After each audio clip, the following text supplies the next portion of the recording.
Welcome to Running in the 70s, where we interview, meet, and get to know athletes of all kind who were running in the 70s. I'm your host, Matthew 𝐾𝐚𝐯.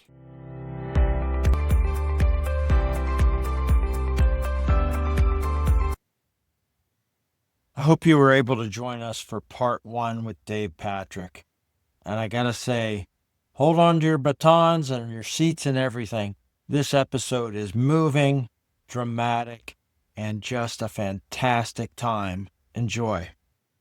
Let's talk about you becoming captain of the track team. How does that happen at Villanova? Yeah, you know what? That's a really good point because Jumbo, he wasn't one for titles, but it was kind of like one of the things that happens. It's kind of like you build it and they will come. Whether Jumbo announced it or whatever, everybody just looked at me as you're the leader, you're the captain, you're the one who's really going to help guide us through some of these things. We went through some really difficult times with the New York AC and Martin Luther King, assassination and all that. I was really fortunate at my junior year and senior year.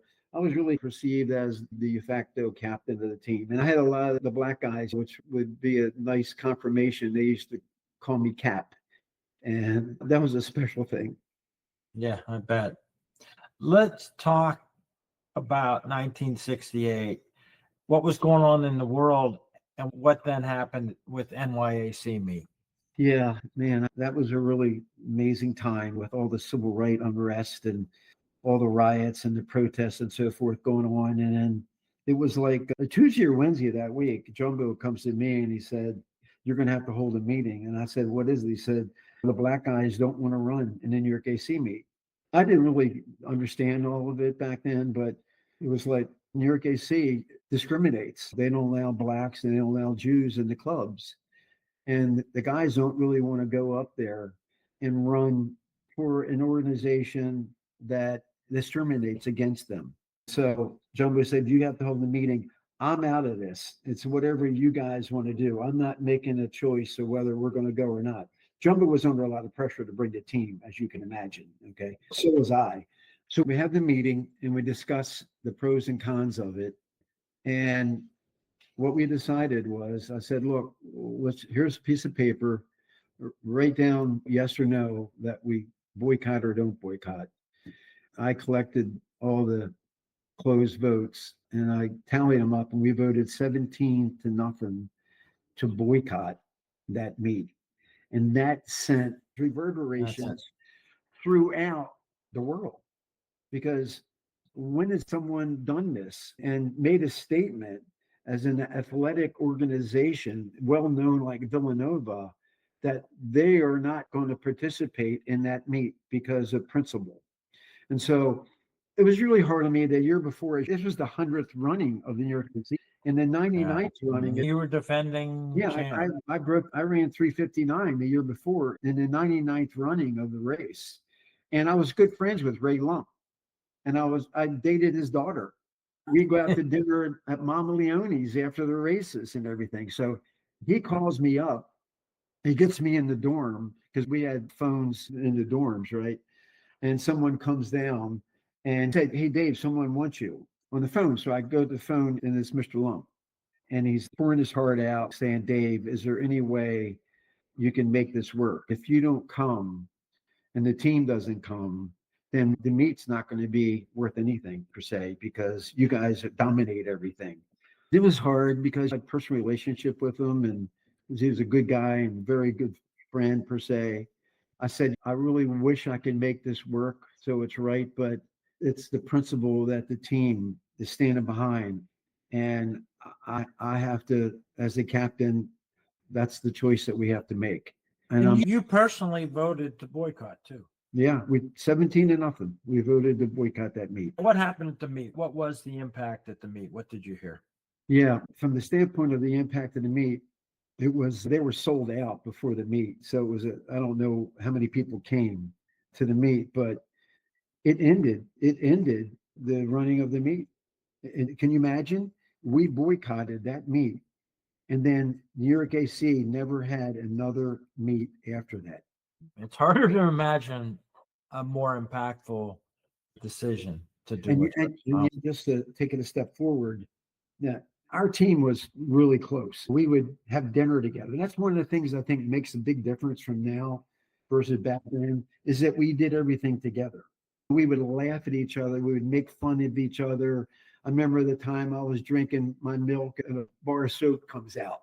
That one of my teammates put a little bar of soap in my milk. I'm like, what the hell? What? And I didn't find out until 50 years later who it was.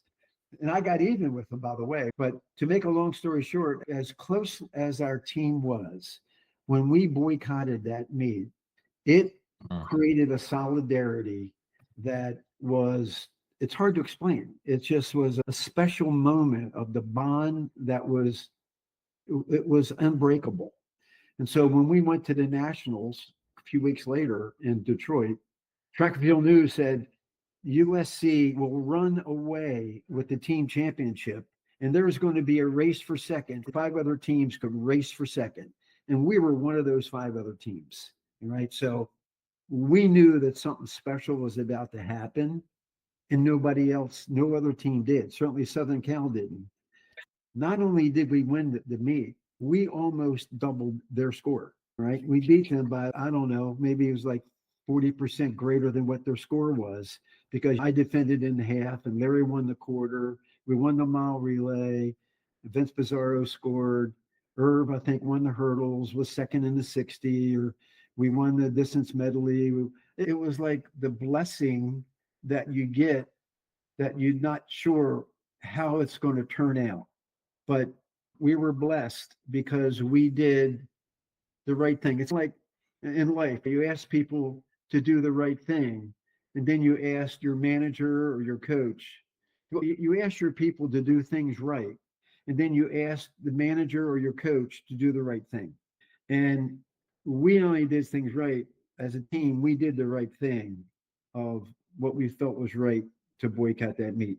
Could we done things a little differently and say, hey, we'll give you a year grace period if you'll take this under consideration at the New York AC meeting and so forth, and didn't really think about that as maybe a different stepping stone to do it. But we just decided that we're going to cut bait. We have to do what's right for us and for the team. And it turned out to be the biggest blessing ever because it just united our team even stronger.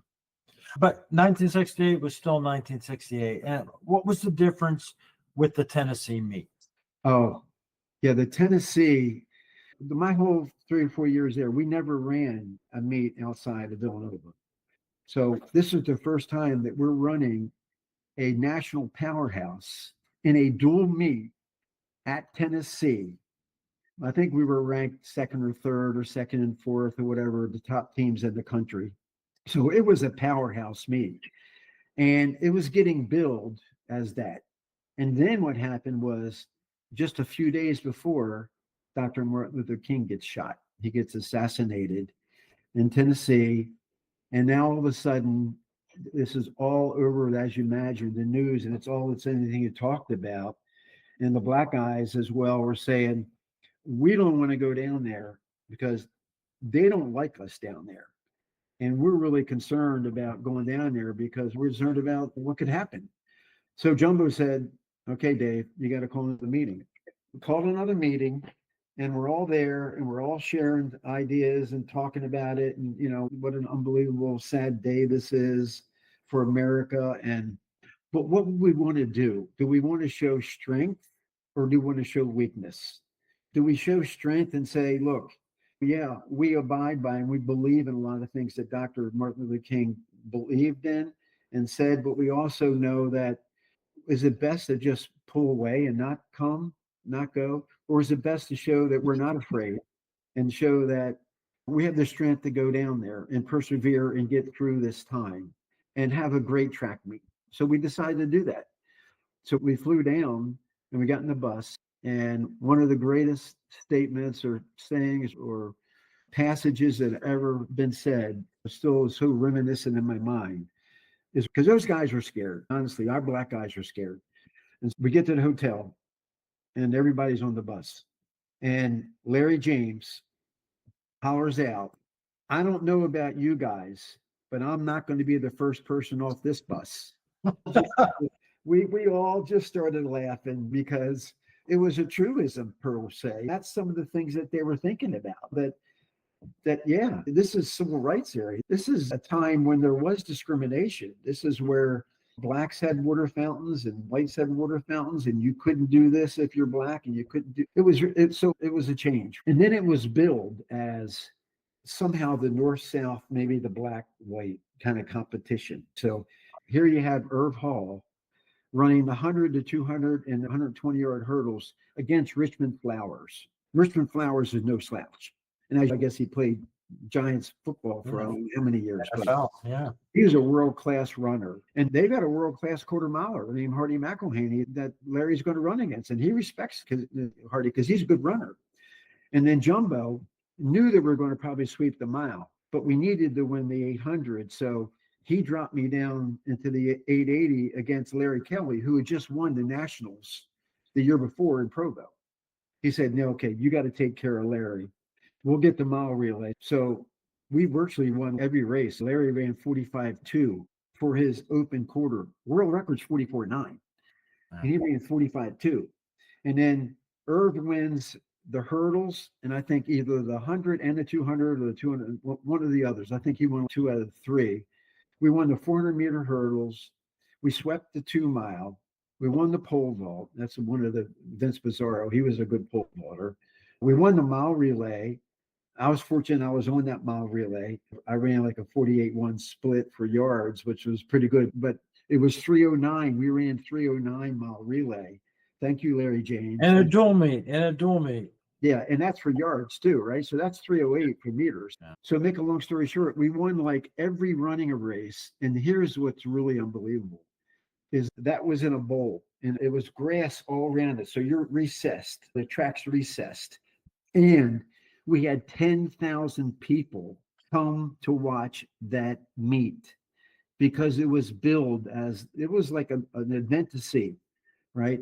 Still, the Tom Black stadium record for attendance that we set in 1968. So it was a big deal. And so we won all the running, they went to the field, and at the last minute, they put in the 35-pound weight throw. And like I told the guys on the team, we don't have anybody who can pick up 35 pounds. They have the shot putters, they have the discus throwers, they have everybody, all these football players that can really pick up and throw that ball. So I was talking to Tom Donnelly about it, and he said, Dave, we lost that meet by 1 point.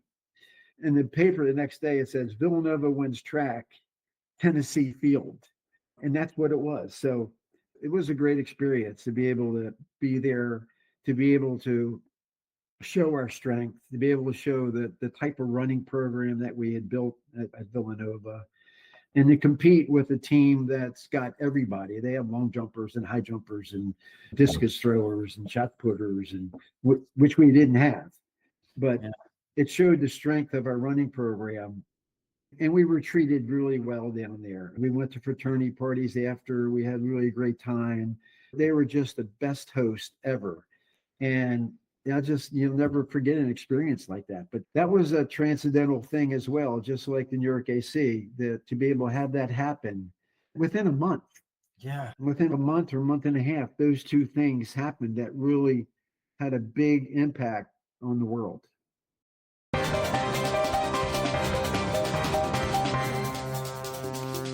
It's what happened in that room with your team acting as one to make those two decisions. It's amazing. Let's just talk a little bit before we get into you after college and the Olympic trials. The East Coast, you're down to Tennessee, and then there's this big college out in the West Coast, Oregon. And you're only going to see them at one time a year. What was the chatter, and how did Jumbo look at them, and were they ever in your mind? What was going on? How did that look back? That was a rivalry because honestly, we didn't like them and they didn't like us.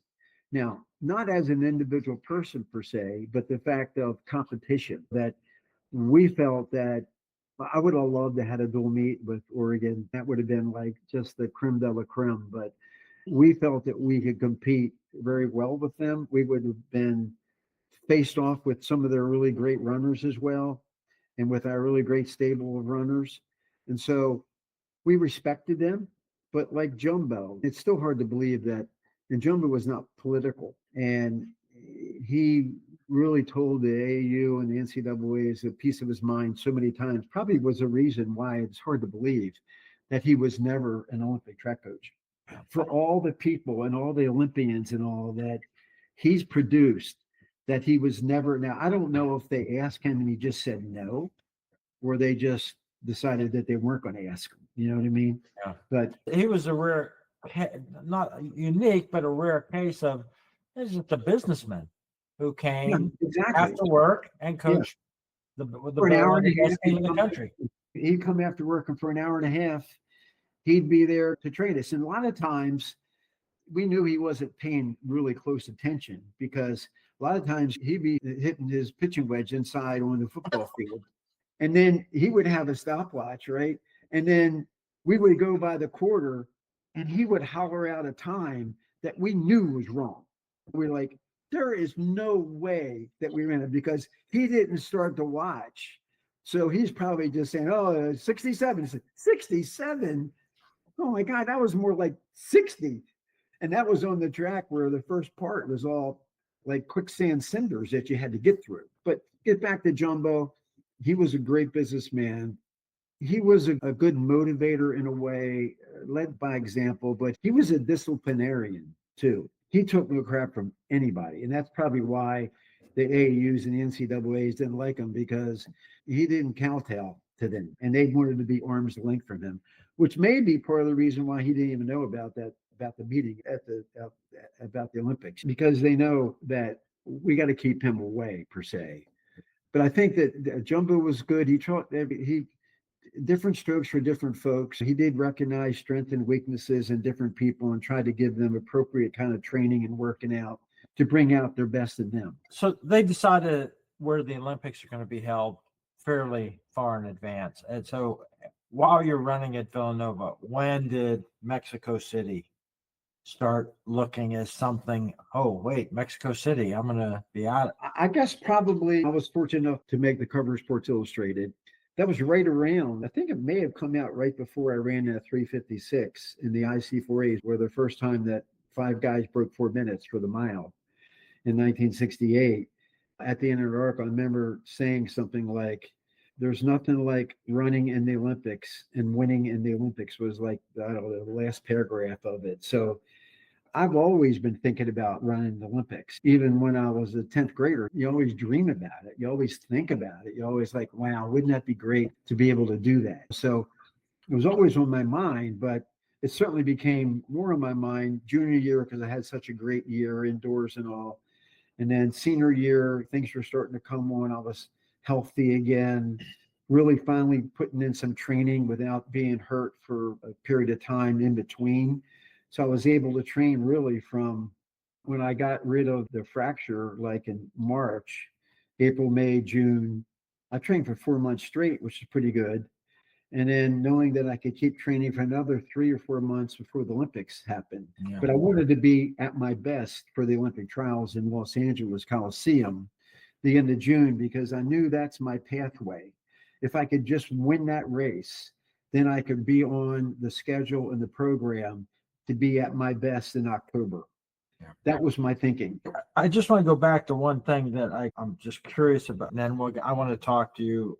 I'd like to ask you about the whole process of getting to Los Angeles and training there and doing the trials. Yeah. When did the tonsillitis come? Oh, yeah. Oh, my tonsillitis thing when I was running. Yeah, because that was a spectacular race and maybe another near-death experience. That was one of my roughest times to go through injury or health issue. And that was right after I had that amazing indoor season, set those world records. And I was named the Indoor Athlete of the Year in Track and Field News for 1967 indoors. So right after that, and that's in March, I started coughing a lot. I started like wheezing a lot. So it was like right at the end of March, and I kept getting a sore throat, and I was like just not feeling right. I never got that diagnosed. I just they're just thinking, hey, that's when I said our doctor. We didn't really call him doctor. We called him Mister, because you would think that someone would be able to find out what was going on with me, right? Because I couldn't train that well. And I was always coughing and wheezing and so forth. And my throat was always like hurting and like on fire all the time. So that was the Penn Relays race, the 2 mile relay, the only race I lost. In the Penn Relays was, I was sick. I really wasn't at my best. And we went out real fast in the first quarter. 𝐃𝐚𝐯𝐞 and me and Mark Winsen Reed, we just blew it out the first quarter in the 50. And I wasn't ready to run a 50. And so I remember coming down the straightaway and I put Tennessee behind me. I put Michigan behind me. I put Wisconsin behind me. And I'm finally trying to get to the wire, knowing that I'm just exhausted. And out of the right corner of my eye, I see a red jersey coming, and it was Fordham, and it was Jack Fath. And he got me right at the tape when I'm like falling. I'm falling from exhaustion more than anything. And so I fell across the track and I passed out. And I didn't wake up until I was in the locker room on one of the tables. And my parents happened to be at that meet. And they don't really know what's happening because they carried me out of the stadium because I was gone. I was unconscious. And finally woke up in the training room back there. What's going on? What kind of happened? So what it was, whatever ounce of energy that I had, I expended it in that race because I didn't want to get beat and I was not at my best. Because Jumbo even said, had Dave been at his best, he'd have won by 4 seconds. But I wasn't at my best. So I had to run. So somehow I still retained my IC4A Mile championship under that condition. And then had to go to nationals in Provo. I ran the half. I think I ran 148 something, but I came in fifth. That was Larry Kelly who won that, who I beat at the Tennessee meet the next year. That was really one of the hardest times for me because I knew I wasn't right. Something was wrong. And June 30th or July 1st, and my family doctor diagnosed the tonsils problem. And he said, Dave, he said, we got to get these things out tomorrow. He said, they're so badly infected that I got to get these things out. So I took a local, as a matter of fact, and had them cut them out, which I would never do again, but I did. And he even said, these are the largest, most infected tonsils I've ever removed. So for those 2.5 months, I had that poison that was draining into my lungs that I was not able to run. But I kept running because they'd misdiagnosed it, or they could have snapped those things out at the end of March and I would have been fine. Yeah, but back a week later. Yeah. Yeah. And we really didn't have the medical facilities to do that. We didn't have the medical doctors per se. And I just did my thing. And I was just hoping that the people who had responsibility in other areas would do their thing. But it never happened. It never happened. So what happens in 1968 and you get an invite? What's the program to go to Los Angeles? How early do you go before the trials? Yeah. So the middle of June, right? The middle of June, I won the nationals in Cal Berkeley. I ran 3:39. I beat Morgan Gross record. He had the meet record. So I was able to beat the meet record. And it was a tough race. There was a bunch of Oregon guys in there. And it was on a red clay track. And I'll never forget that finally Wilburn had the lead. Dave Wilburn from Oregon had the lead. And I finally got up to him with 300 yards to go. And I wanted to go past him, but he wouldn't let me go past him. So we're launching an all-out sprint from 300 in, all the way around the turn, all the way down the straightaway. I don't know, I think we ran like 52, 53 pace for that last 300. And I was able to pull away and beat him. And that was on that red clay. And the first lane was just totally I mean, we had to really wear long spikes to be able to get a horse track. and to be able to get into that clay. And Tom Donnelly told me, he said, Dave, he said, you can't run in that first lane. He said, that first lane is just not good. You got to get out a little bit. So I was running most of the time in that second lane because it was so beat up. And so we won that. And as a team, that was really remarkable as a team, because in 67, 68, we won the nationals in cross country. We won the nationals indoors. We won 5 championships of America at Penn. We won the IC4As. And we finished third in the outdoor NCAA. And that's without Frank Murphy running because he was sick. what an amazing accomplishment to do that as a team. And so that's the race before the Olympic trials. And the Olympic trials are in LA Coliseum. And even in all the documentation, this is quote per se, the winner of the first Olympic trials is on the team, is guaranteed a spot on the team, provided they demonstrate competitive excellence at the final trials. That's what the wording was. Now, if it meant the top three, it wouldn't say competitive excellence, because you wouldn't even need the first trials, because it's going to say, and we're going to have another trials, we're going to take the top three. This trials doesn't mean anything. They couldn't do that because they wanted people to come to the meet. They're not going to come to the meet if it's not a meet that means anything. So at least they would see the winners being promised a spot on the Olympic team. It's interesting. This was going to be a unique thing, because if you're in the trials, you could say, I'm running for third, I'm running for second. When the race develops, you say, okay, I'll take it. This was all or nothing. Exactly. You want to win it, because then you get the pass to October. And as in training, and this is one of the things I've always believed in, is that I didn't want to have to peak and come down and peak again. And that's what I would have to do if I didn't win in LA.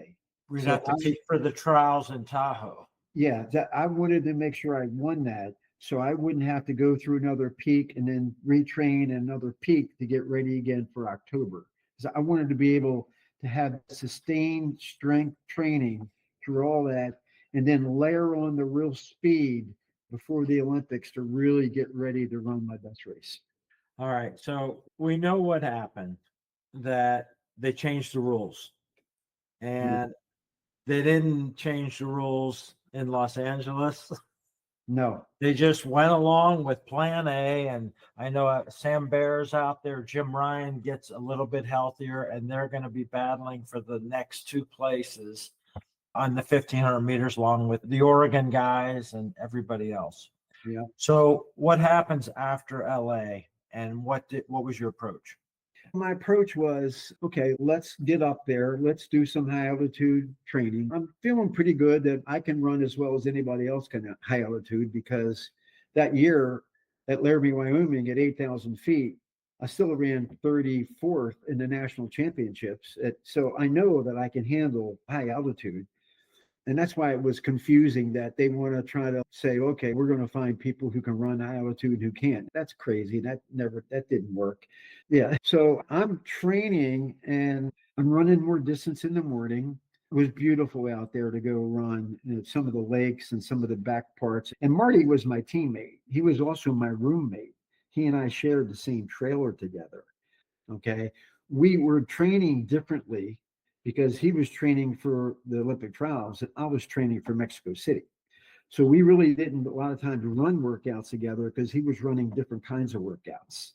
But in the morning, I would also go for runs. And I remember one time I went to go out for a shakeout, like a 3, 4, 5 mile run.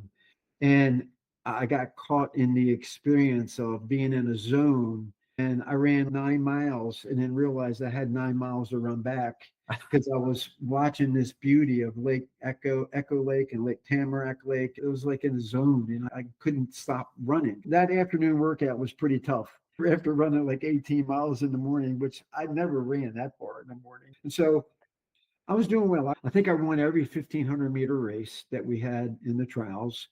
And then we did run one sea level race when they took us to Hayward Field in Oregon to run a meet at Oregon. And that was the time where they did my VO2 max, where the day before Jack Daniels says, hey, I want to get your VO2 max, because I've got all these guys. I got bachelors and I got Ryan, I got Lindgren, and whatever. I want to get your VO2 max.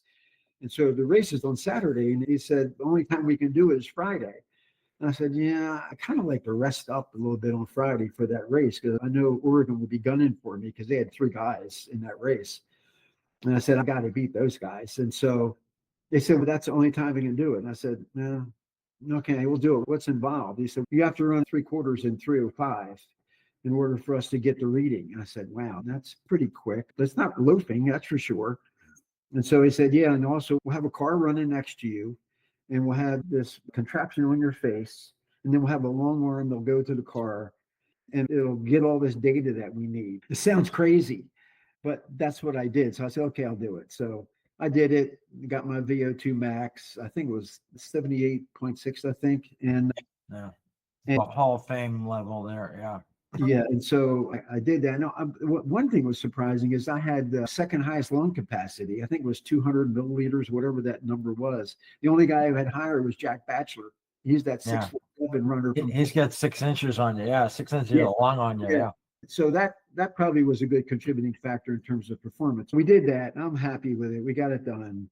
And then the mile is the next day. I think we ran 1,500 meters in Hayward Field, and I know those guys wanted to box me in, and they wanted to strategically keep me from winning that race. But I was able to outmaneuver them and be able to get in a position where I could win the race. And I took off like I think the last 100 and won the race. So that was a good feeling. All I can tell you is I'm undefeated at Hayward Field.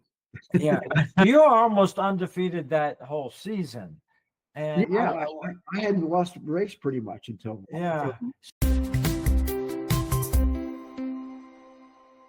So just to divert, we chatted about this, but what was it that made you such a successful racer?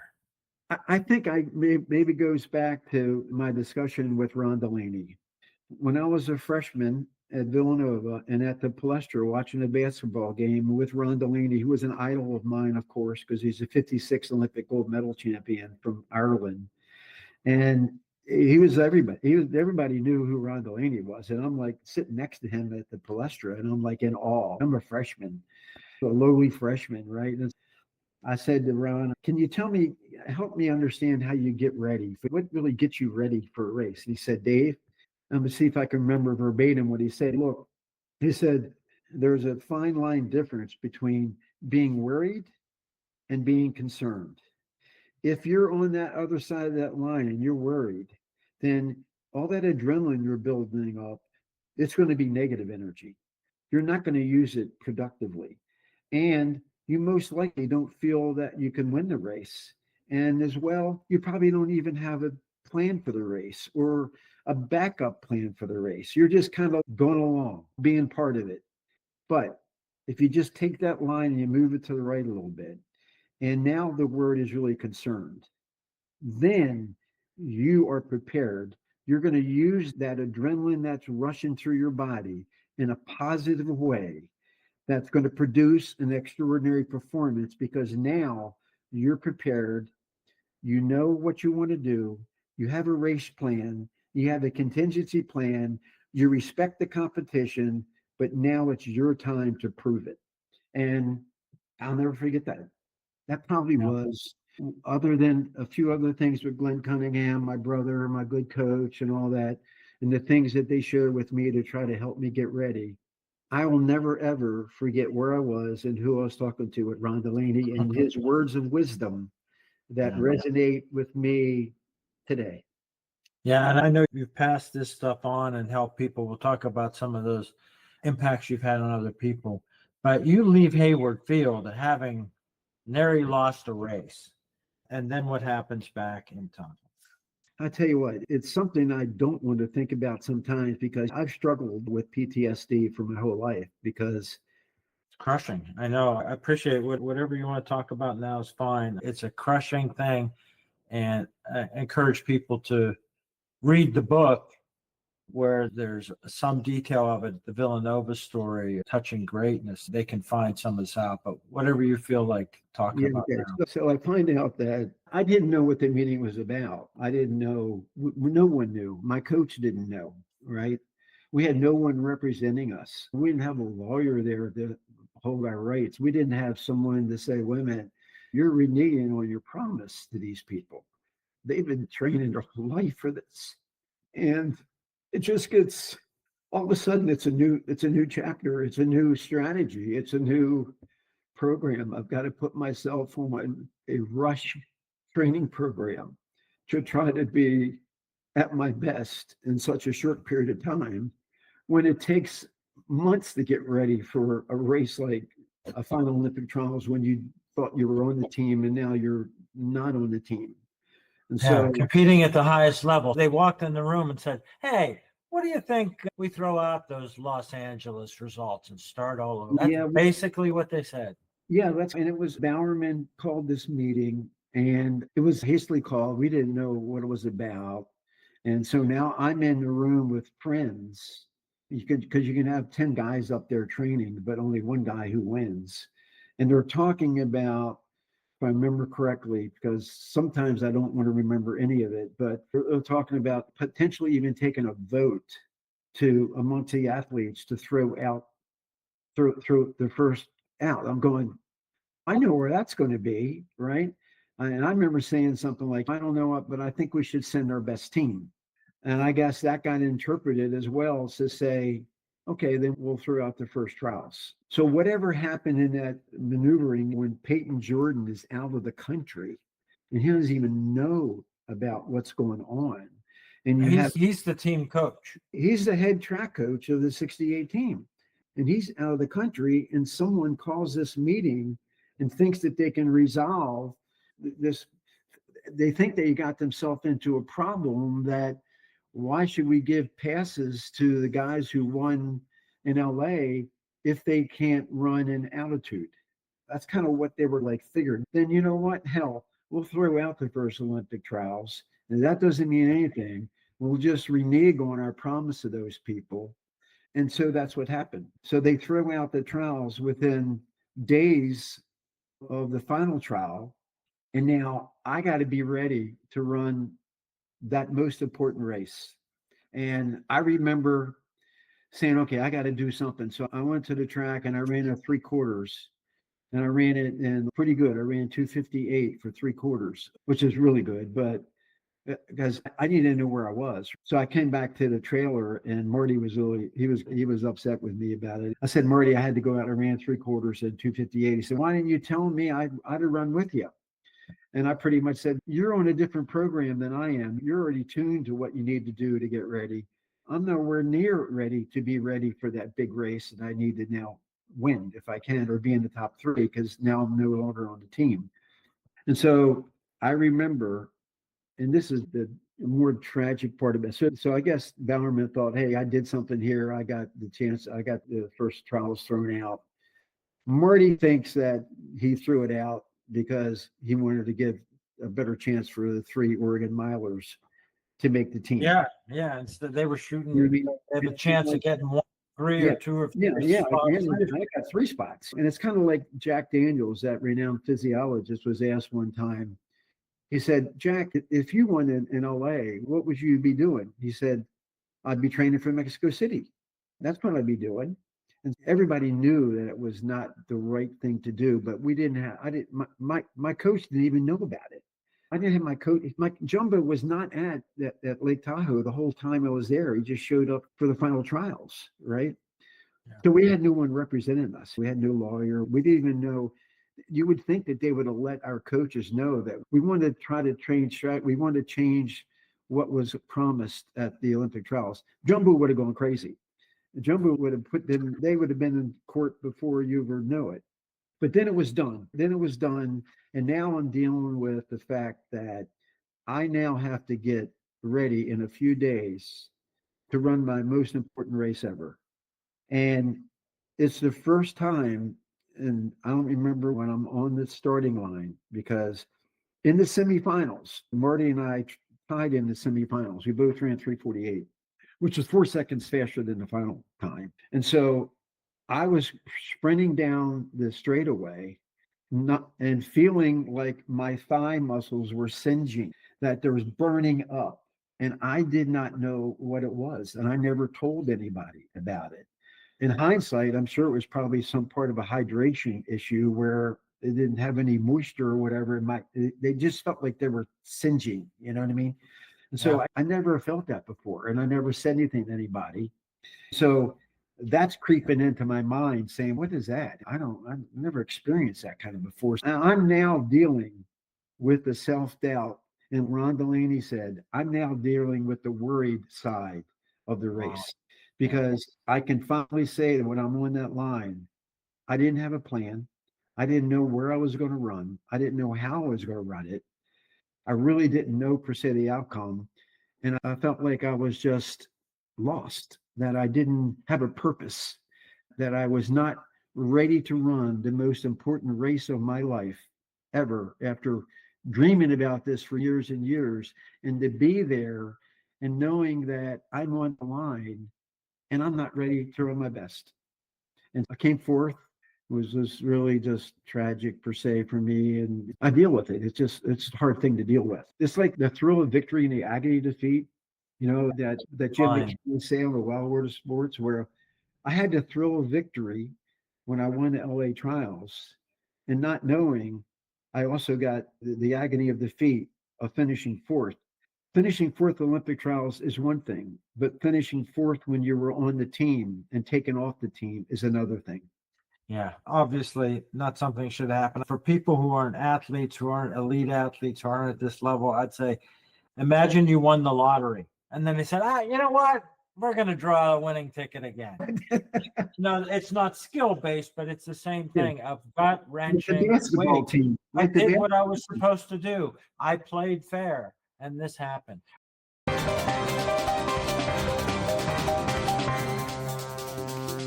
But let's lift this up to the reunion that happened 2018. 50 years later at Villanova. Yeah, so I'm putting together the 50th reunion of the 68 track team, because we have a lot to celebrate. And here is at Penn Relays, right? In fact, I put together, I probably should send it to you sometime, a 17-minute video photograph presentation that I displayed at that meeting, which even had Larry James' 400-meter race in the Penn Relays in it, and had us winning all these different things. And that it was really nice. And so I see Peyton Jordan, who's an Olympic track coach. I hadn't seen him since 1968. He was in Stanford, as he was the head coach of Stanford. He flew over at 92 years old. At 92 years old, he flew over from Stanford to the Penn Relays. I thought he was attending the Penn Relays. I thought there was some special events or whatever going on. And I happened to run into him, and I said, Mr. Jordan, would you mind staying to watch the presentation that I put together, this video? And so I think you would appreciate it. He said, yeah, I'll hang around and watch that. So I had gotten like 60 guys to come. Everybody was there. And so Marcus gave me he said, Dave, I'm going to fund this reunion. Yeah, I'm going to fund it. Cocktail or hors d'oeuvres. Well, just you do your best. You bring the guys in, right? So I'm like going crazy. Hey, come on, let's go. If you're going to make it, let's make it back. So everybody's coming back. It was great. And then Marcus gets up after the presentation, which went pretty well with the guys and all. Marcus gets up. He said, this has really been something. He said, Dave put all this effort and work into this to make this event what it is right now, but he doesn't realize that the event is about him. And I'm looking at him, I'm going, what are you talking about? So then he calls up Peyton Jordan, and Peyton Jordan comes to the microphone. And I'm not sure, I have to paraphrase, I'm not sure exactly what word or words was, but he said, there hasn't been a day gone by that hasn't bothered me about the injustice that was done to your great Villanova Miler. And he said, I'm here to correct that injustice and to make Dave an official member of the 1968 track team. 50 years later, and in front of all your mates. And it's so nice that so many even Olympians were there. Like John Carlos was there, Tommy Farrell was there, Norm Tate was there, Russ Rogers was there. All these guys are like great friends of mine. And Larry was there. And it took me by surprise. I really didn't know how to respond right away to it all, but I was very appreciative and thanked him for the recognition. And he gave me 68 sweatshirts and polo shirts with the 68 Olympic logos and all that kind of stuff, which is really cool. It gave a lot of stuff away. But so I remember when I got up and I thanked everybody and I said, I can forgive, but I just can't forget. Yeah. Yeah. It was such a nice gesture of them to arrange that, and Vernon to do that. It doesn't correct what happened, but it acknowledges it from everybody, and everybody in the room. I'm sure it was amazing. Can we talk about the impact you had? One example, when you reached out to an Olympic 1500 meter runner, and I don't know how well you know him. I know you knew his dad. But let's talk about the letter you wrote to Matt Centrowitz. Yeah, I had pulled away from doing anything with track and field for a long time because I felt like I really was a loser when I came back from the Olympic trials.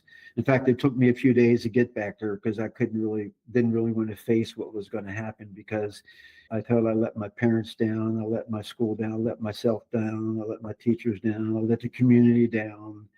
So it was hard to overcome it. I turned down things I shouldn't have. I turned down to be the Grand Marshal in the Special Olympics meet that they had in Baltimore that year.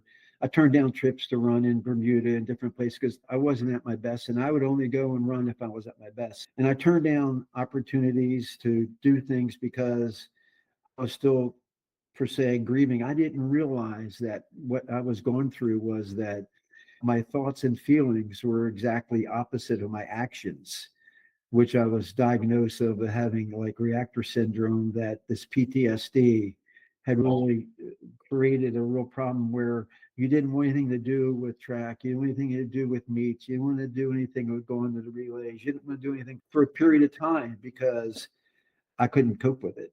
Because I was always thinking of myself as I was a loser, that I wasn't worthy.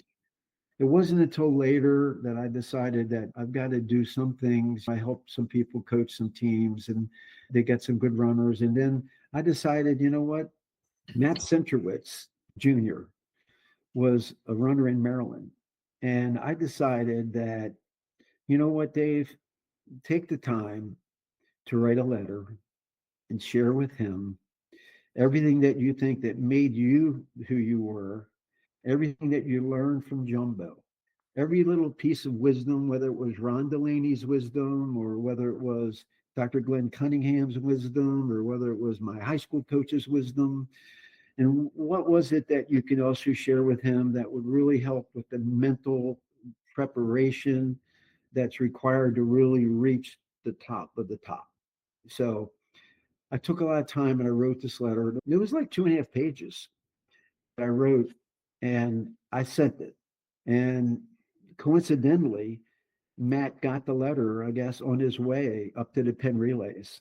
And he told me afterwards, he said, Mr. Patrick, I read that letter like 4 times on my way to Penn, right? So he's going to run in a high school invitational mile. And which I was fortunate to win the inaugural high school invitational mile. And now he's actually running in it. And so in retrospect, and when I talked to him and saw him at the state championships little of that year, he said, Mr. Patrick, I read that letter like 4 times before my Penn Relays mile. And it was so appreciated that I can gather something. Then I ran into Matt Sr. at Penn Relays one time, and he said to me, Dave, he said, that was amazing that you would take the time. And although Matt was an working guy, we didn't like, but this superseded any personal thing with because they're runners, they're good guys, you know what I mean? But I didn't know at that time he was going to Oregon, but Matt Sr. was at Oregon. So Of course, yeah. yeah, so I'm talking with Matt at the Penn Relay. He said, Dave, that was really a wonderful thing that you did because he had his dad, an Olympian. He's getting good stuff from his dad. His high school coach was great high school coach. So it wasn't that I was trying to take anything away from them.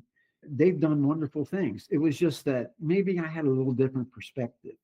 Maybe I had some other tidbits or pieces of information that maybe he hadn't really thought about. And like Matt Sr. said, he said well, that letter was just so amazing for my son. Yeah.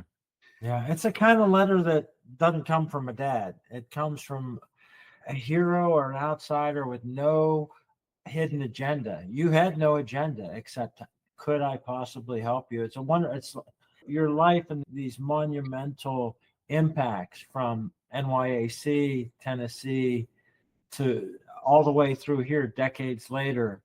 And who knows, gold medal winner in the Olympics probably has his copy of the letter, and that's the letter you wrote. Yeah, and if it's just one little tidbit of something, but at least I feel good that I made the effort to try to share something that may have been something that was good for him. And that helped me with the PTSD a little bit, that I reached out when I didn't want to do anything with track and field, that I was able to reach out and do something like that out of just helping someone. To go back in time to 1968, you won the distance medley relay. Yeah, the DMR win was to you just another race. Yeah. And it was important, but it was a race. And then what happened in the following 16 years from the time you started the winning streak with the distance medley relay, and Jerry Boma wrote a book, and I think he took the title from something you said. How did that happen? Yeah, so interesting. Jerry and Jumbo went to me, said, "Hey, I've got this Canadian miler that's really just terrific, and he has an interest in Villanova." I said, would you host him for the weekend? Would you just spend some time with him? And yeah, so I did, and so forth. And I could tell that he was just a number one top grade person, not only from athletic capabilities, but also just a sound, down to earth, just work special ethics, and just a gem of a person. And so, I told Jumbo, I said, you can get him, you need to get him, because he is through and through legit and genuine. So he came to Villanova, and I remember how many years ago, maybe 4 or 5, 6 years ago, we were at Penn together, and he said, "Dave," he said, "I got to write this book." And I'm like, "What book are you talking about?" He said, "I got to write the book about the streak." And I was being naive, and I said, "I don't really know what streak you're talking about." He says, "In '66, when you came from behind to beat Georgetown in the distance medley relay, and then you subsequently won it your junior and senior year," he said, "that started a streak that Villanova won the DMR for 16 straight years." And honestly, I don't remember that I really remembered that, but it's resonating. I said, "You gonna write a book about that?" He said, "Yeah." He says, "Well, where has that ever been done? And it will never be done again, ever, at Penn Relays. No one. If you win 2 years in a row, you're lucky, or 3 possibly. But to win something for 16 straight years, because we just handed it down, handed the baton down. Generations and generations of runners. Yeah, exactly. And all of a sudden, I'm working with Jerry. I'm writing some stuff up. Okay. Okay. And he said, "Yeah, I really got to write that book." So I would do some work for him about the era that I was in, and I would send it up to him. And then he would send it back to me, and I would look at it, and I would call him back. I said, "Did I really write that?" Jerry Bowman. Yeah. You made this thing come to life. I know I can write okay, but man, this thing is really right on target, and how you use the adjectives to really bring things to life. So he is like an amazing writer. So he kept working on it. He was traveling all around the country and bringing in all the groups, LaCory and the Mason and the Bellinger and the Page and Coughlin and all that, and pulling all those pieces together. A remarkable a piece of work. And I was speaking at one of the Villanova breakfasts a few years back. I was talking about the team and so forth. And I came up with the phrase, and I said, "Touching greatness forever together." And that resonated with Jerry. And he said, "That's it." He said, "That's the theme in a way. That's like the bonding thing that we've felt all this time, because it pulls it all together. Touching greatness forever together." So I guess he used that as part of the theme. And on a side note, he had me up to Edmonton for the Canadian National Finals, and we went out for a run that morning. And it was, I don't know, 5 or 6 miles, but it was probably beyond what I was capable of doing, but I did it anyway. And then after we finished, I was a little tired, and he looks at me and said, "How you doing?" I said, "I don't know about you, but I'm running twice as hard and going half as fast." And we cracked up about it. Needless to say, I didn't know he's such a prolific writer, and he can write poems, and he can write anything you want. And he actually wrote a poem that is in the back of the book about twice as hard, half as fast.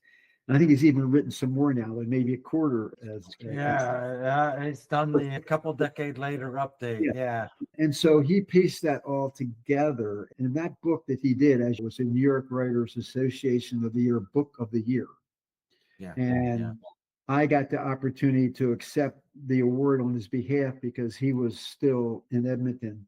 And it was, I don't know, it was done, and all of a sudden the awards being made and everything. And so I was at Villanova, and on his behalf, I got to accept that award for that treasured book that I will always remember. I have an autographed copy of it, and it just that he brought to life probably the culture and the experiences and just knowing people, knowing that we're just runners and we have a life and we're not just always just competing and running. We're doing other things too. And we're building relationships and bonds and that will always last forever. That once you build the relationship and the bond, when you're taking the baton, there's an extra something there. There's an extra incentive. There's an extra feeling. There's an extra, you know what? I'm going to spill my guts because I know everybody else on the team is going to spill theirs too. And it's that kind of a feeling that you build. And I think that book really grabbed the essence of culture, of extraordinary performance, of doing the things that are not that you would ever think would be possible to do. And he just wove so many personal stories and all in there that made this thing come to life. And it's just a wonderful book. Yeah, it's magic. It's on the bookshelf of the podcast website. So I keep encouraging people to get that and just revel in it. Dave, it's great spending time with you. I think you personify the idea of doing spectacular things, doing these things that you're giving it your all, whether it's deciding as a leader that the team needs to make a decision together and make a historic impact and build the bonds. And in the moment, it's just doing the thing that's right, but it's, it's moving the impacts that you have and all the way through the speaking that you do and the letter to Matt Central. It's something great to celebrate what you did in all those ways and what you made out of it. Yeah, I appreciate it. I know it was an emotional period for me at times in here and I was just trying to just grab it to pull it together, but it's been a challenge. I appreciate you taking the time and reaching out because, it's a good story to share and there's maybe some good lessons and some other good things about really my grit is don't quit until you reach your full potential. And regretfully, I never got a chance to do that because I let this disease or whatever it is of that PTSD overtake me and I've had to deal with it. Yeah.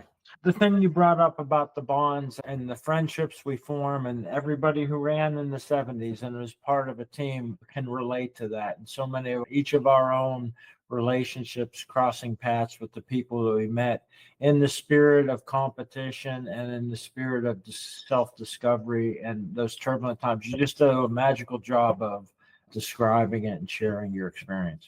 No, thank you. We're all in this together. We're all brothers in a way. I appreciate you reaching out and giving me the opportunity to do this. It's been good for me. That's great. I hope you enjoyed another episode of Running in the 70s. Voices, stories, and memories of athletes who were running in the 70s. Until next time, wherever you are, keep looking forward and don't forget to look back.